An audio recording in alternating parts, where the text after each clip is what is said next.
चक्कर में पड़े रहना, भक्ति भजन में नहीं लगेंगे तो जन्म मरण का चक्र चलता ही रहेगा। तो कारण बंध मोक्ष, बंध मोक्ष का दोनों का कारण है, ये हेतु है, ये वजह है, ये मन ही।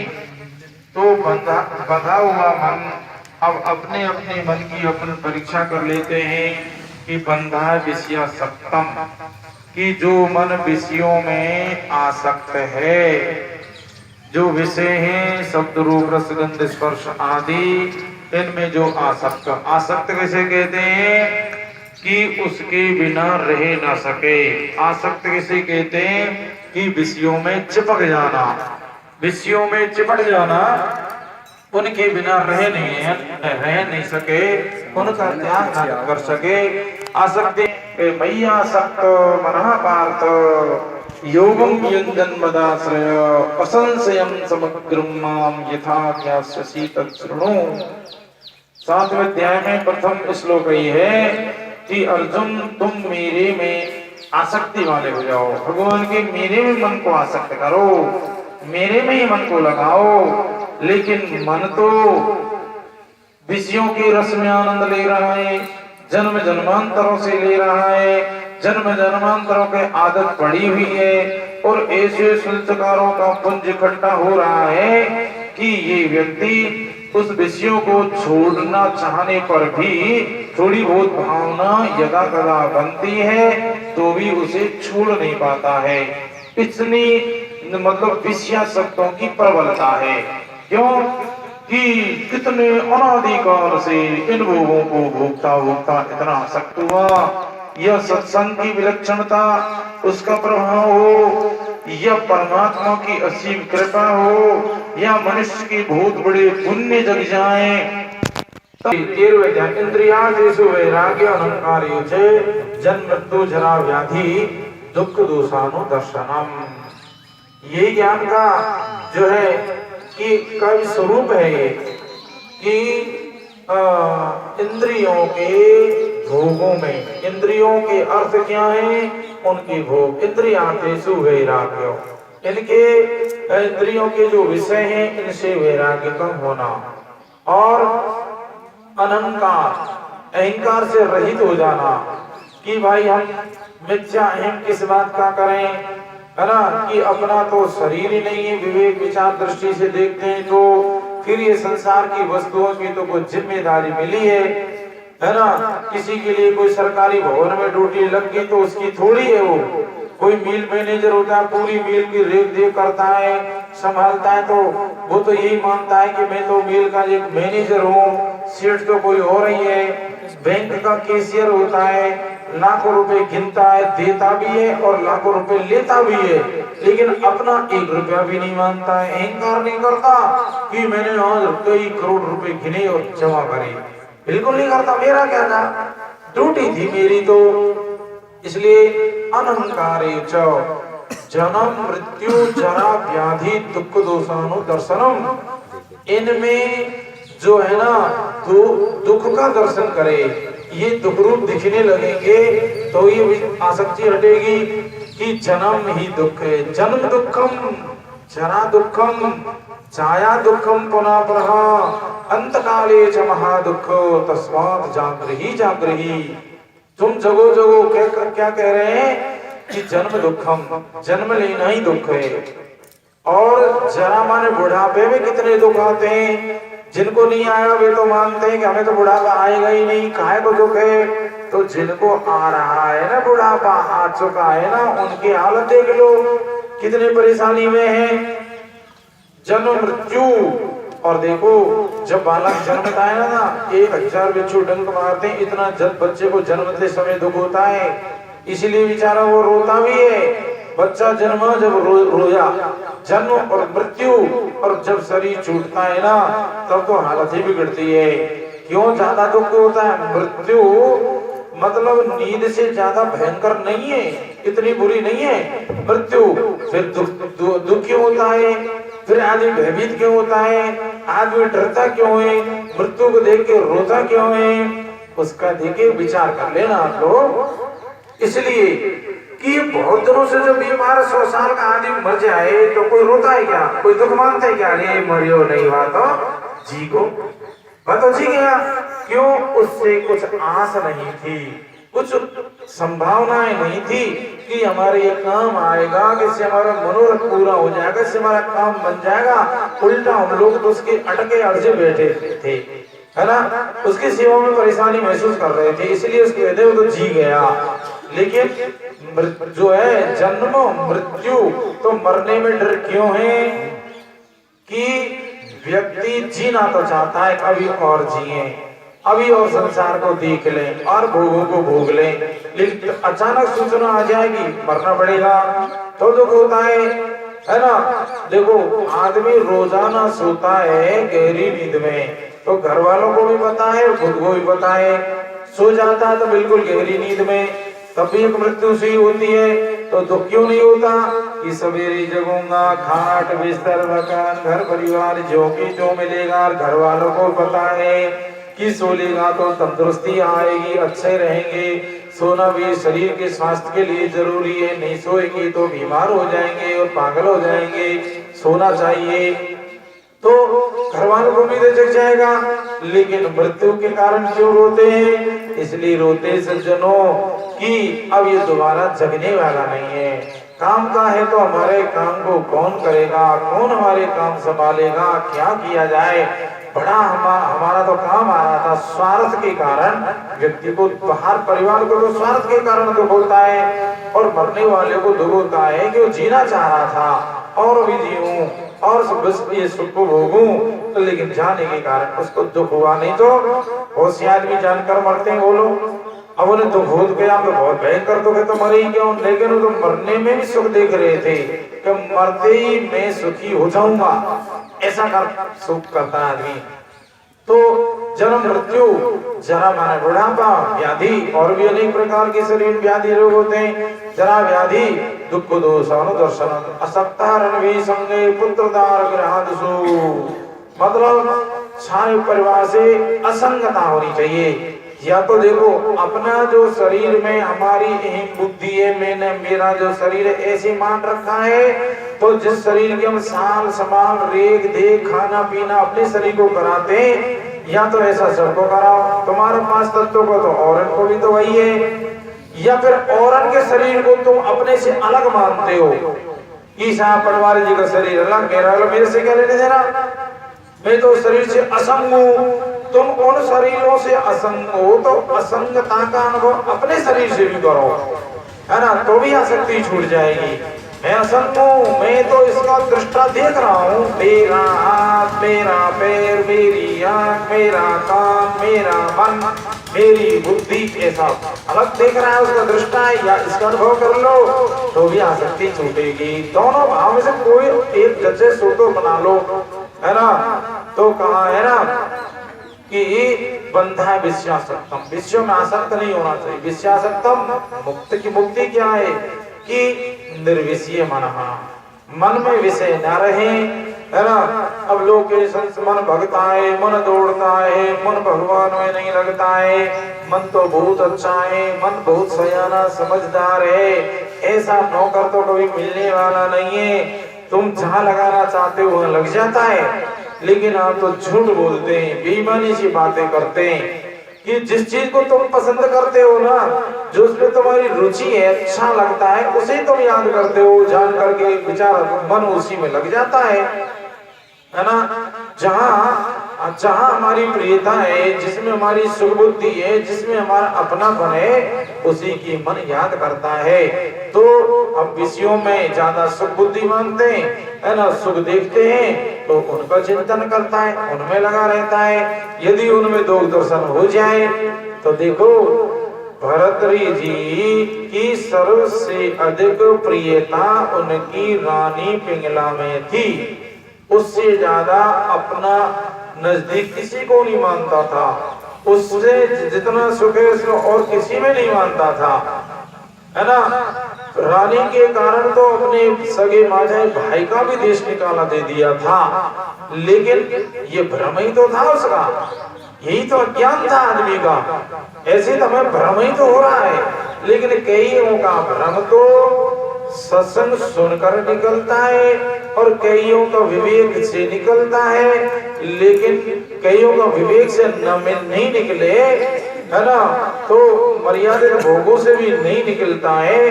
तो कई बार ऐसा आदमी ठुकरा जाता है, उस संसार के भोगों की पोल उसको दिख जाती है ना, तब उसकी आंख खुलती है, अरे मैं तो क्या समझ रहा था, ये क्या बात निकली। तो भरतरी जी की उसमें आसक्ति जब उसकी पोल निकली तो देखो भरतरी जी के ना तो राज में, ना पाठ में, ना रतन हीरा मोती कहीं भी मन नहीं था, और जिसमें था वह निकली पोल छोड़ दिया, भजन ही सार है। देखिए तो ये स्थिति है मन की। तो मन बुरा नहीं है, मन तो वास्तव में ही अधिकांश हम अच्छा ही मानेंगे इसको। ये तो हमारी कमजोरी है, हम ऐसे बेचारे को विषयों में फंसा देते हैं, उन्हें आसक्त कर देते हैं जानबूझकर। अब बताओ, बीड़ी सिगरेट होकर तंबाकू में आसक्त कर दिया, किसी ने शराब में आसक्त कर दिया है, किसी के चाय बिना तो मैं रह ही ना सकूं उसी में आसक्त कर दिया। अब मन पिला रहा है क्या? मन की खोट नहीं है, आदत हमने अपने मन को पकड़ा दी तो पकड़ा ही उसने बेचारे ने, और छुड़ाना चाहेंगे तो छोड़ने को भी तैयार हो जाएगा, कह देंगे छोड़ दो। तो मन एव मनुष्याणा कारणम बंधमोक्षयो बंधा विषयासक्तम मुक्तये निर्विषये मनः। सज्जनों, सत्संग में तरह तरह से संत भगवान, सदग्रंथ, सज्जन पुरुष ऐसे जीव को यही बात सिखाते हैं, बताते हैं, इन प्रकारेण जैसे भी बने शुभ कर्म में लगो, भगवान का भक्ति भजन करो। क्या कह रहे हैं संत सुंदरदास जी? संत सदा उपदेश बतावत, केस सब सिर श्वेत भये हैं, तुम में ताज हो नाई छोड़त मोत, आए संदेश दये हैं, आज की काले चले ओठ मूर्ख तेरे, देखत के ते गए हैं, सुंदरी क्यों नहीं राम संभारत, या जग में कहो कौन रहे हैं।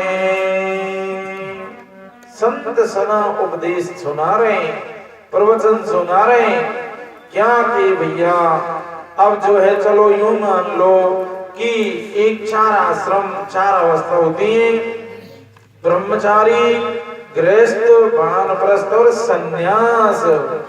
तुम एकदम से वैराग जागृत न हो तो कोई दिक्कत नहीं है, तुम जो है 25 वर्ष तक शरीर में शक्ति संचय करो, ताकत इकट्ठी करो, योग्यता इकट्ठी करो, गुण इकट्ठे करो, विद्या अर्जित करो, खूब पढ़ो लिखो, अच्छे बनो, और उसके बाद 25 साल ब्रह्मचर्य के बाद फिर जो है आप अपनी भोग वासना को विचार के द्वारा, विवेक के द्वारा नहीं मिटा पाते, मन नहीं मानता, तो मर्यादित जो है भोग भोगो, मर्यादित विवाह करो, है ना, मर्यादा को छोड़ के मन मर्जी से मत करो, ऐसी शादी ना करो। ये माँ बाप भी रोते रह जाते हैं, लेकिन मन मर्जी से शादी कर लेता है। वे इतने दुखी होते हैं, करे हमने इसको जन्म दिया, पढ़ाया लिखाया, आज छोड़ो इतना बड़ो डॉक्टर इंजीनियर कलेक्टर बन गो, बताओ क्या कर डाला है, नजदीक ही नहीं आता है, बहुत दुखी हो जाते हैं माँ बाप। तो मर्यादित विवाह करना चाहिए।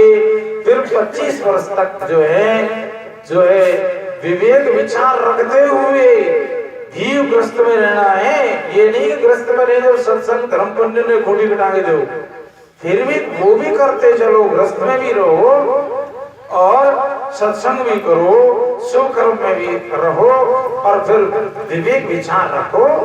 दोनों पति पत्नियों को जो है सत्संग में जो है बैठना चाहिए, सत्संग सुनना चाहिए, साधन भजन दोनों को करना चाहिए, जब ही तो अच्छा साधन भजन होता है। वहां तो बहुत परेशानी हो जाएगी कि पत्नी नहीं चाहती है सत्संग भजन करना, पति चाहता है, तो अब बताओ क्या कैसे करेगा वो सत्संग, कैसे करेगा भजन? और पत्नी करना चाहती है सत्संग भजन और पति चाहता ही नहीं है तो भी बेचारी को परेशानी हो जाती है। और दोनों ही कहें तो ये गृहस्थ का बहुत बड़ा सुख है। गृहस्थ में पति पत्नी का मन एक हो, दोनों की सहमति हो। और कहा भी है संतुष्टो भार्यया भर्ता भर्ता भार्या तथैव च यस्मिन्ने कुले नित्यं तत्र कल्याणं वै ध्रुवम्।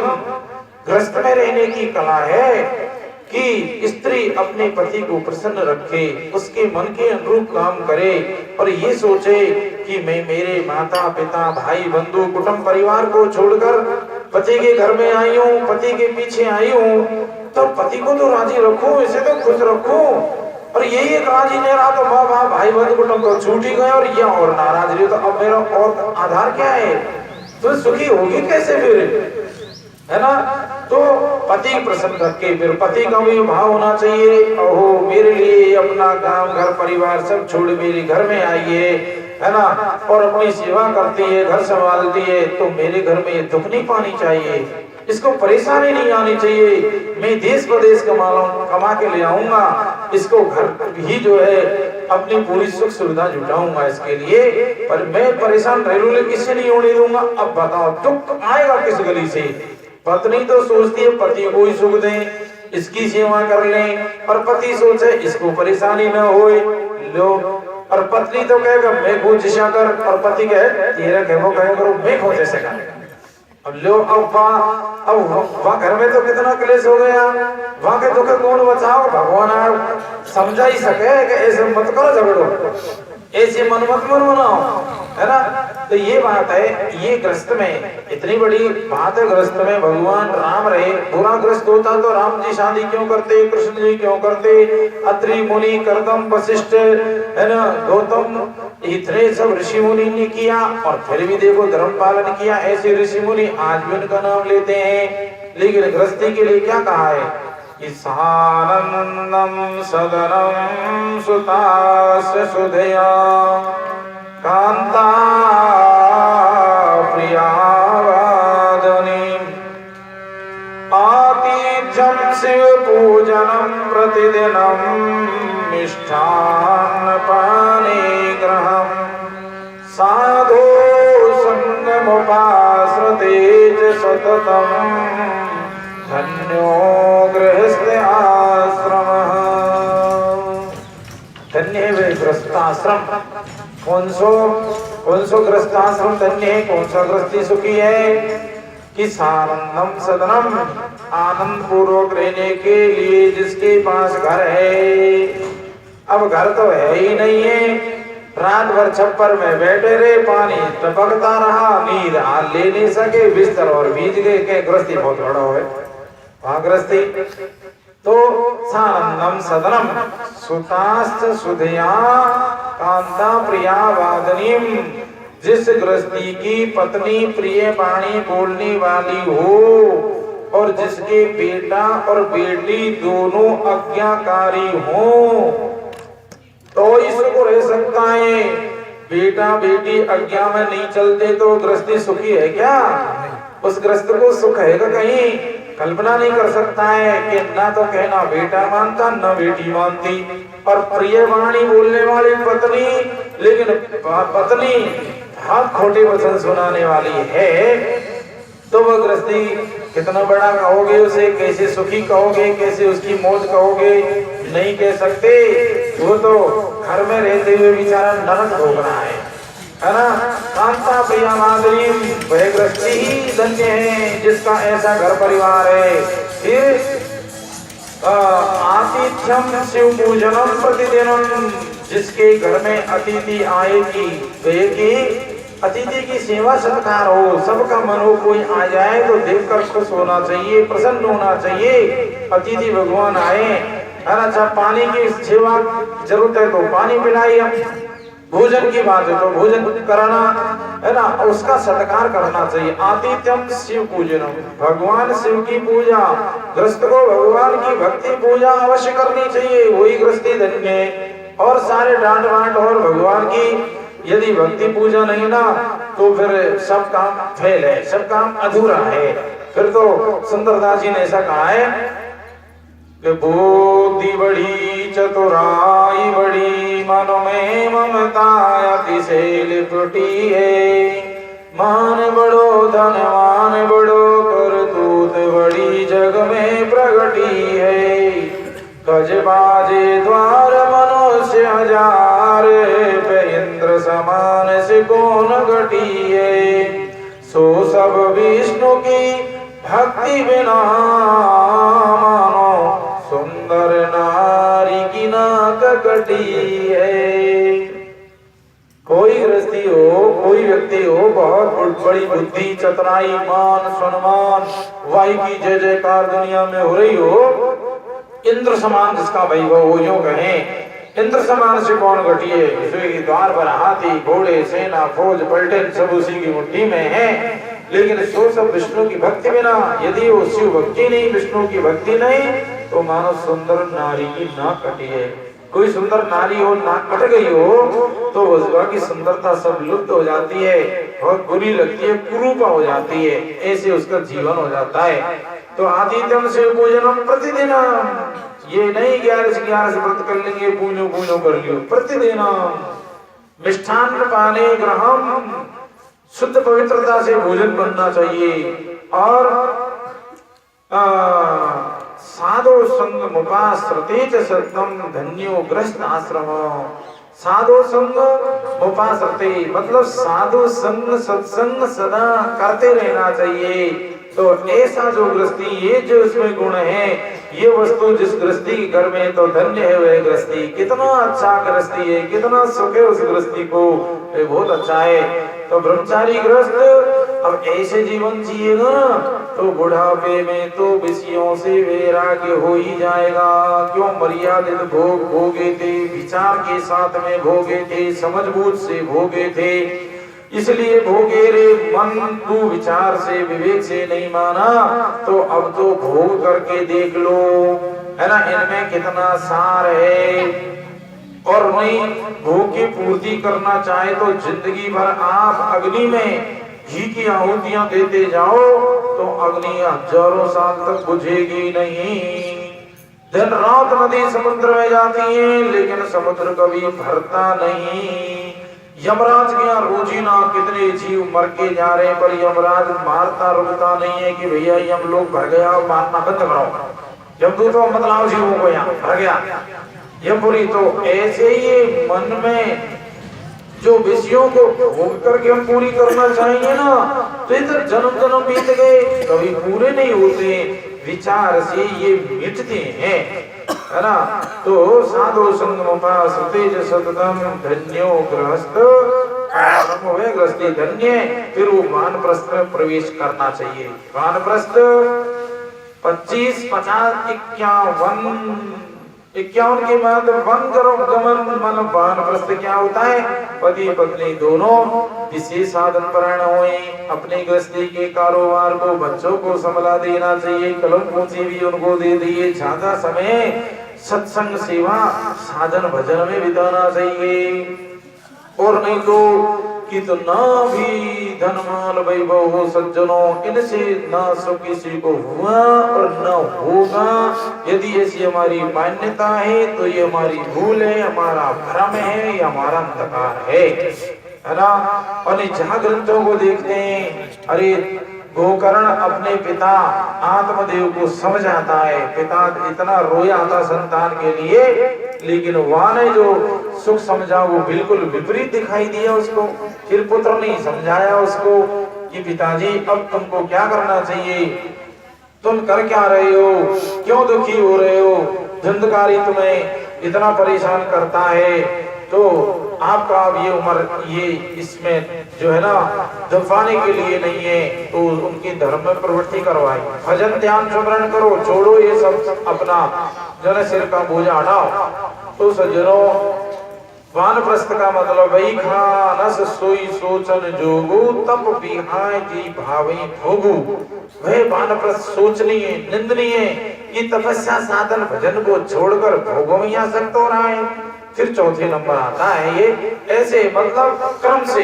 यदि विचार द्वारा नहीं बिठा पाते है ना, भक्ति भजन में मन एकदम नहीं लगता, वैराग्य नहीं होता, तो चलो सीढ़ी भाई चलो, क्रम से चलो, शास्त्र के अनुरूप जीवन बनाओ।